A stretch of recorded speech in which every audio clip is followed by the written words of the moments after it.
پاسداران انقلاب کی جانب سے آپریشن وعدہ صادق چہارم کے تحت خطے میں امریکی اور اسرائیلی اہداف پر حملوں کی 79ویں لہر کا آغاز۔ پاسداران انقلاب کے مطابق حملوں میں 100 سے زائد بھاری میزائل، حملہ آور ڈرونز اور 200 راکٹس فائر کیے گئے۔ تل ابیب سمیت مختلف علاقوں میں میزائل گرنے سے نقصانات، بنکرز کی طرف دوڑنے والے 6 یہودی آبادکار زخمی ہو گئے جبکہ ایک ہلاک ہوا۔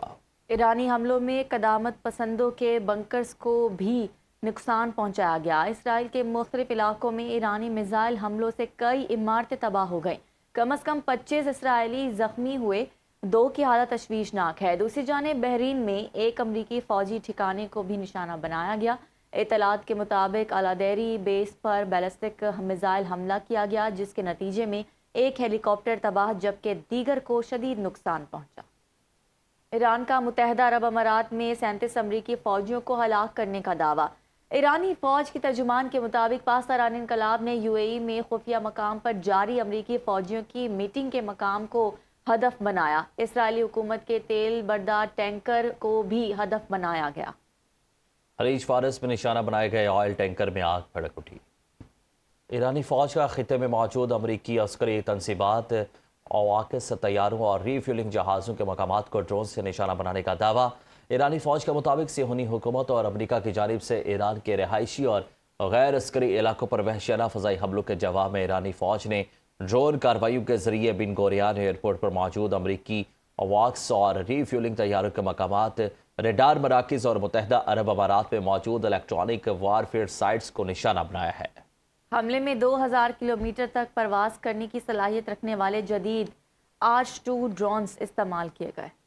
مشرق وسطی میں جاری کشیدگی اور جنگی صورتحال، یورپ میں آئندہ ماہ سے جیٹ فیول کی ممکنہ قلت کا خدشہ۔ رپورٹس کے مطابق مئی اور جون کے دوران جیٹ فیول کی سپلائی کا تقریباً 25% حصہ متاثر ہو سکتا ہے، جس سے فضائی آپریشنز پر دباؤ بڑھنے کا امکان ہے۔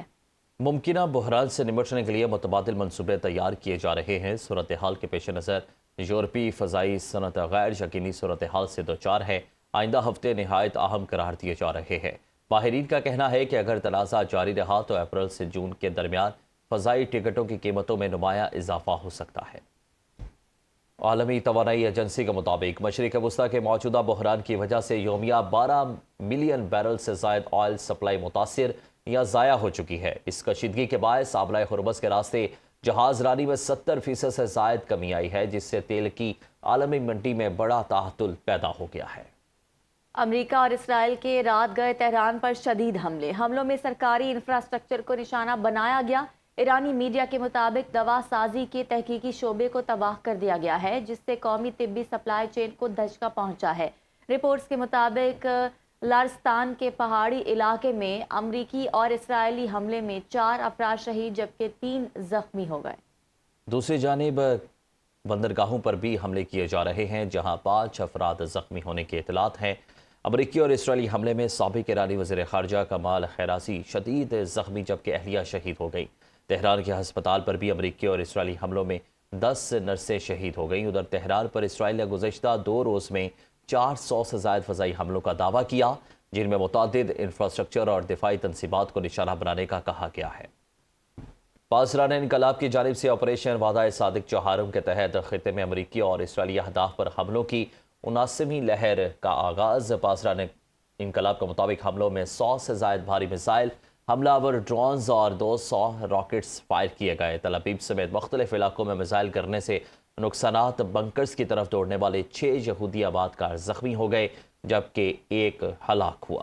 ایرانی حملوں میں قدامت پسندوں کے بنکرز کو بھی نقصان پہنچایا گیا۔ اسرائیل کے مختلف علاقوں میں ایرانی میزائل حملوں سے کئی عمارتیں تباہ ہو گئیں۔ کم از کم 25 اسرائیلی زخمی ہوئے، 2 کی حالت تشویشناک ہے۔ دوسری جانب بحرین میں ایک امریکی فوجی ٹھکانے کو بھی نشانہ بنایا گیا۔